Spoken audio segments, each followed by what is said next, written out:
then the next critical step is to analyze that data and see what you've got and see who you've got there. How many people made that Ricea genome group? Oh dear, we're going to have to do it again. If you made the group, you don't have to make it again, but we'll quickly step you through it. I know that all the Zoomers did a good job, but it seems that there are some in-person people here who are laggards and just sat back and let the dulcet tones wash over them. So I will step you all through it. One of the questions from the group, or maybe it's from the chat, of what is BS?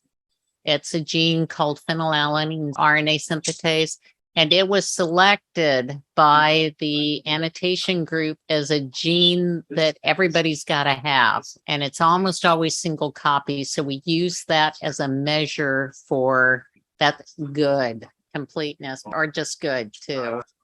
All right, we are going to make some genome groups really quickly. Okay, we're going to actually create a new one that you haven't seen before. So I'm just going to put it in, and because I can scale it, I will let you guys submit first. But we're going to enter the endosymbiont name Buchnera. Then we're going to filter on reference and representative genomes. And then you're going to make a genome group based on that.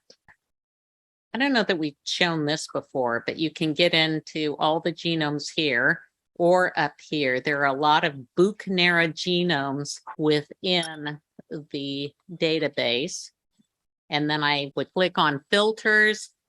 I want it to, well, I mean, you can see that I have a bunch of them, but I click on representative. You want them to include the reference as well as the representative? Yeah, reference and representative. So I'm going to create this group. I'm going to create a new group. I'm going to call it Buchnera UVA. And there we go. So I've got it. Okay. The next one is Wigglesworthia. All of these are named for famous scientists. Well, probably not famous to anyone in this room except me. As I told you earlier, Wigglesworthia, that genus is named for Vincent Wigglesworth, an insect physiologist. Here, this time, I'll click on genomes up here. Well, you know what? You can also click on taxa, but nah, I prefer genomes. Let's click on genomes. And then I have a bunch of them. So I'm just going to click on true and then click on this. So I create a new group, but you know what? Alan already created these for me. And the last one is Ricea, R-I-E-S-I-A. I'm going to hit it. While I'm on this page, this is really important, and this is one of the top user tickets I get. My tree job completed, but I don't have a tree. What's wrong? I can tell the undertone of it is they are casting aspersions, and it's nothing to be ashamed of, because actually I did the same thing myself just yesterday, and it's my cardinal rule, and I violated it too. It's always good to remove the plasmids when you're going to build a tree, which is what we're going to do.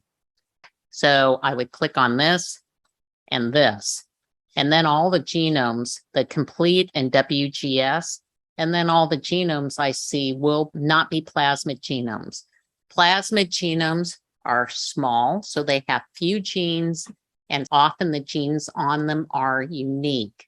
And in order to build a phylogenetic tree, the pipeline looks for genes that are shared across everybody in the group.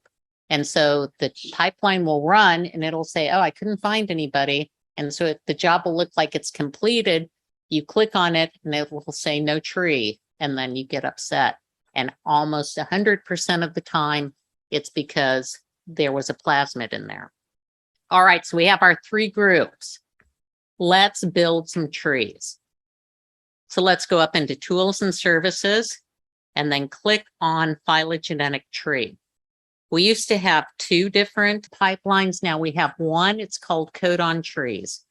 And what it does is it takes that entire, whatever group you're looking for, And so let's just get that assembled right now. I could add my genomes individually, Wigglesworthia, if I wanted, but you could add a genome individually.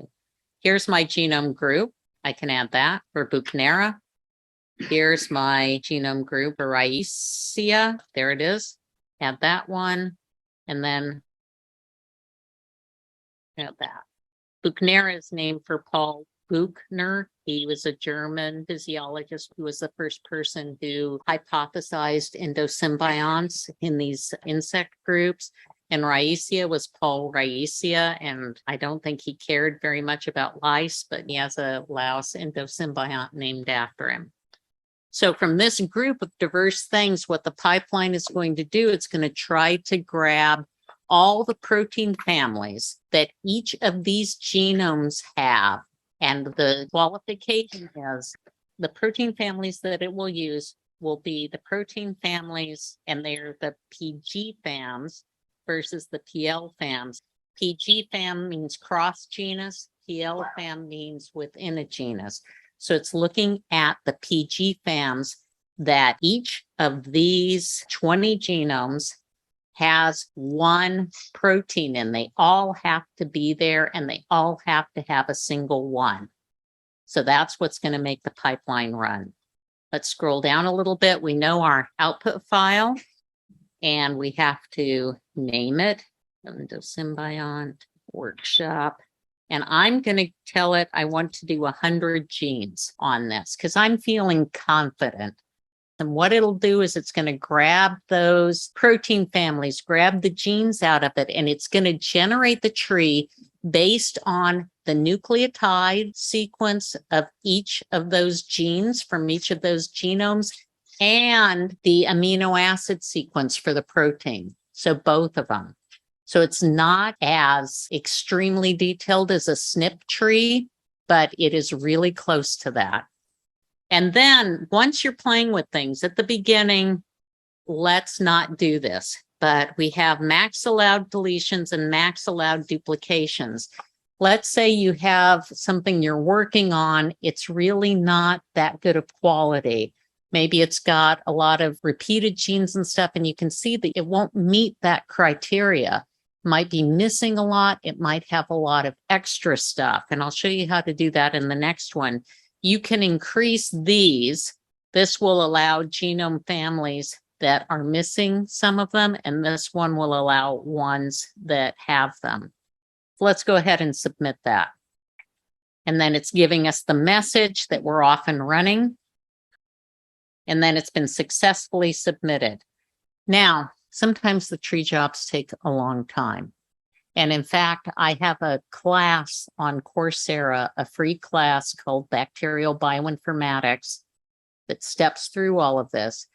Foolishly, when I created the class, I went through my favorite organisms, and I love those trees so much that I gave these walloping giant trees of my favorite organisms. And I have the students go through and do each combination of this. Everything more you ask for means more time to run. So if you put 1,000 genes on this, and you can go up to 1,000 genes, it's probably better to start at 20, right?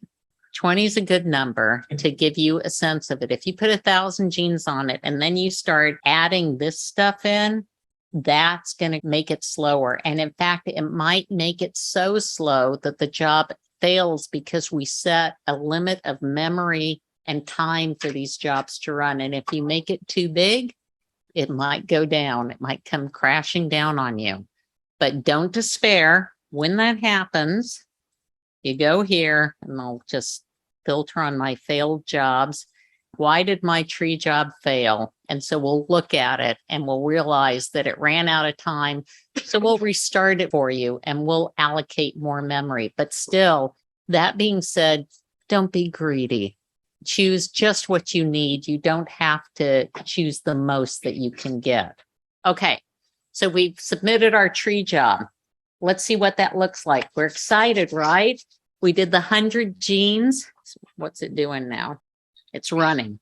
Well, you know, it says running. I suspect it's really just queued. Let's go into workspaces. BV-BRC workshop, go down to phylogenetic tree. And then here's one of them. The first one I have, which is Buchnera, Wigglesworthia, Raicea. This one just had 20. So let's click on that. I guess I got overconfident for today.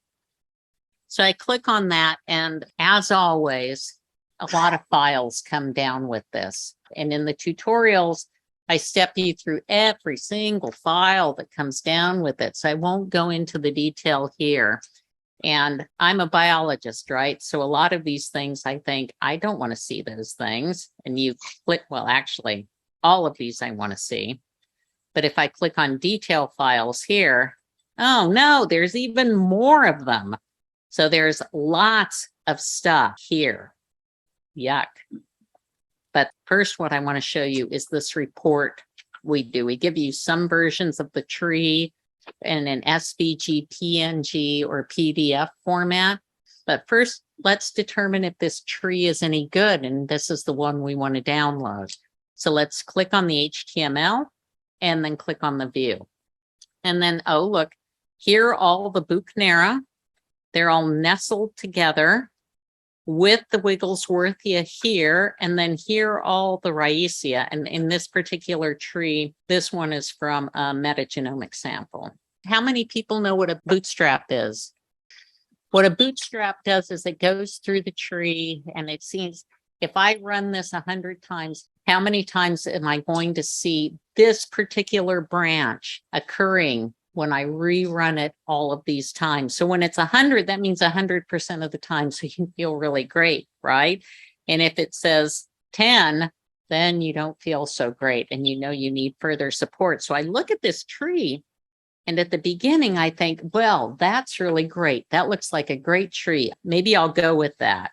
But then I start scrolling down, and then we have tree statistics, and it says you had 21 genomes. There were 21 genomes with data, and I didn't include the deletions or the duplications. And in this case, I requested 20 genes, and it found, it only found 3 that met that criteria. So if you were to submit this particular tree in your publication, and you had to report that it was based off of 3 genes, any reviewer with any sense of phylogeny is going to send that back to you so fast it'll make your head swim and say, no way, that's ridiculous. You need more data here. And so as a biologist, it's sort of like when I've gotten this before, I look at that and I think, okay, what's the problem? I don't even know what the problem genome is in all of this. What do? I sent it to BV-BRC. What do I do? Well, let's keep scrolling down. This is why I love this report so much. It tells me which genomes and genes they use. It tells me the gene families that it used. And then at the very bottom, when you have asked for something that it can't fulfill, it gives you a list of things to increase the number of that. And so it's telling me I can increase this by 38 genes. So instead of 3, it would go up to 41 if I got rid of these genomes. So I'll just copy that and then do a control find and a control and go through it. All of the code is written by computer scientists. Computer scientists, I've found out, names mean nothing to them. It's numbers. And in fact, the first time I ever went to work with these guys at Argonne National Labs, we'd been working all morning and we went to the cafeteria for lunch. And we're all sitting there and I'm the only biologist. And like the lead guy says to the rest of the group, Rebecca, she's such a biologist. I asked her for a list of genomes, and you know what she gave me? I'm like sitting there like, yeah, he said, she gave me a list of names, and they all started laughing. And I'm sitting there thinking, okay. But they like numbers because they're unique identifiers. So you're going to have to do a control find on this to find these things. So it says I need to get rid of this metagenomic one, which I wasn't wed to anyhow. And then let's see who this one is. Then there's this genome that it doesn't like. It says, if I get rid of this, it's going to increase my strategy. Now look at where that is. It's in that long branch that there's a lot of guys representing it. If that's not my private data that I really want in this tree, it's gone. Okay, I can get rid of that. And then there's this guy. And this is always the hardest decision for me. Oh, this is my most beloved genome that was isolated from the pubic louse from the gorilla. It's really hard for me to give up on that guy. But if I had to, I could for the sake of the publication. So you may ask, how do I get rid of these things now? Well, we're going to have to go back to our genome group. And so you can go back to your genome group. You can go in here and go into genome groups. And I ran this one a long time ago, whichever the group was on that. Let me open this one just so I can show you. So you highlight that one, you click on the genomes, and then I click on the genomes tab for that group. And so this guy, they suggested I remove. And where is my beloved? Maybe I'd already removed. Oh, that one's terrible. You guys don't have that one, but I have that one. And where is my favorite one? You notice that we have remove here. So it's going to remove those genomes. So I can click the remove here. And then it asks me, because it recognizes that this is a big decision. Sometimes we have to face in our research lives, we have to make these tough choices. So I'm just going to do it, even though I hate deleting things. Normally, I would just actually create another group because I hate it so much. I can't bear to do it, but I'm trying to show how strong I am in front of you guys. So, okay, it's going to be gone. And there's the group. Now my group has changed. And like this one's called Ricea test. So now we got rid of those genomes. We're going to go back and resubmit the tree. Let's go into tools and services and then click on phylogenetic tree. And then, yes, that group moved to the top because I just messed with it.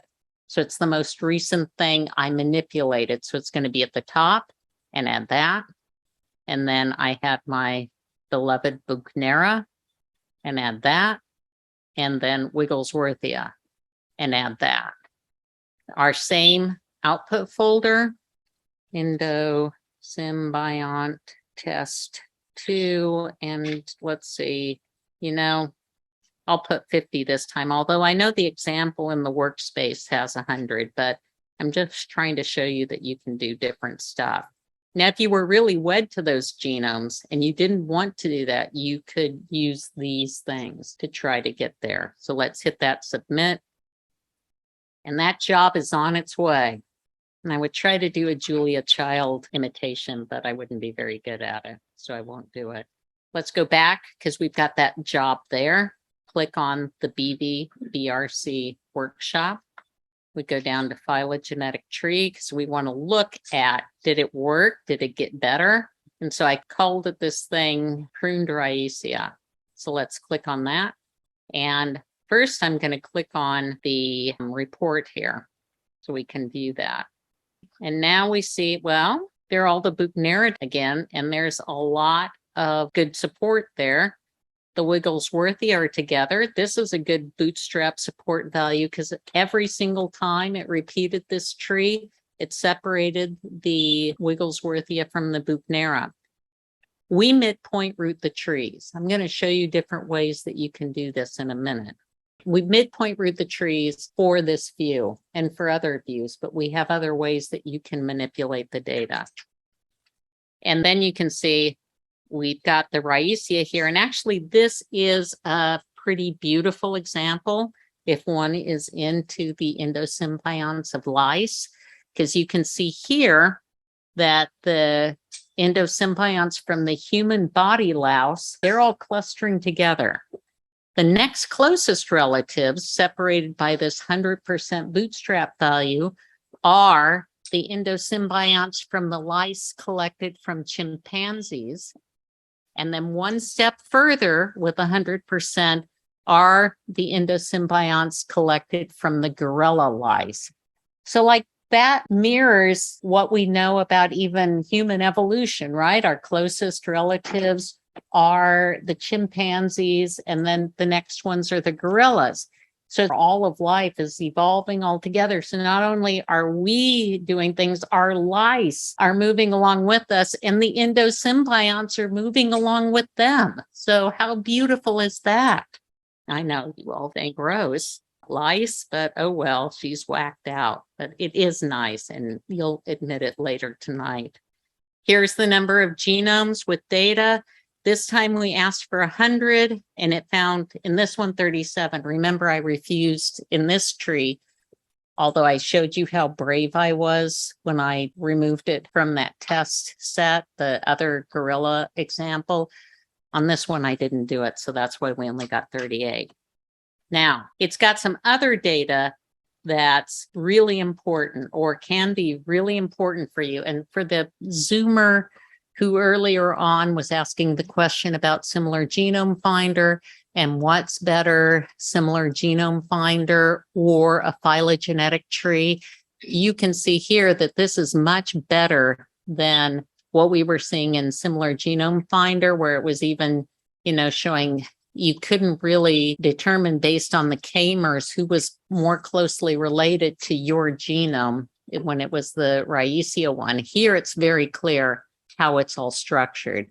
Phylogenetic tree beats similar genome finder every day of the week. Similar genome finder is just to try it when you're fishing for things to compare.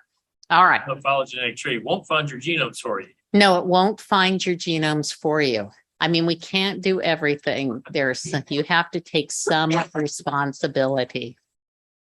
Somebody actually tried to submit an assembly that they wanted to know why it had failed. What was it? It was like a PDF picture of something that they had tagged it as reads. And so they tried to upload it into the assembly thing. And they said, why is my assembly failing? You can't submit a picture to the assembly service. It's got to be reads. And you can say it's reads, but the assembly service knows if it's reads or not. Okay, I digress. Here are some very important things. I review a lot of papers, right? And also when I write papers, sometimes a reviewer will have the audacity to come back to me and say, what about your tree? I don't know that I think it's powerful enough. So you can say, oh, I based it on this many genes, but you can also put into your results that it was also based on 11,825 aligned amino acids, 35,475 nucleotides. And so, I've even done that. And then the reviewer said, well, tell me what those genes are. And then it's like, you want to know what those genes are? Okay. So I create this as an Excel file and just give it to them and say, there they are. It's in supplemental data. Knock yourself out. And that always quiets them. Then they go back because, I think that when we review a paper, we'd feel stupid if we didn't say anything. You can't just say good job. You have to make it sound like you're really smart. So you have to go in there and say something critical. Would you have accepted this one? Yeah, I would. I think it's a good tree and I like it. Alan, would you have accepted this tree based on 37 genes? Alan is the one who's the phylogeny. Actually, he wrote the script for it. I would quibble with the rooting. Oh, okay. So he doesn't like the rooting. I don't dislike it. I just asked, was serious thought given to whether that rooting makes sense? Well, it's midpoint rooting, so it's algorithmically determined, right? Yeah. Okay. Not But we don't ask him anything because this is what happens. Include Rebecca as your reviewer and not him. And actually, I have never outright rejected a paper because I've had some really good reviews that have helped me a lot. So I'm not trying to be a jerk when I review. I go in, I really am trying to help make the paper better. So I've never outright rejected a paper. I would if I found that they had already published it somewhere else. So, Yeah, maybe you should choose me instead of Alan because he quibbles. I'm going to go back up here and I'm going to go into this job just so I can see this. We have this new viewer that's available that when we merged with Viper and IRD, they had this viewer here. So up here at the top, it's to view the Archaeopteryx tree. So let's click on that. And that shows you the same tree. And in that, I could actually, I have not yet rerouted it. Yeah, we just got this one wired into phylogenetic trees, so. I ran this job a while ago. Let me see if my other tree job has finished.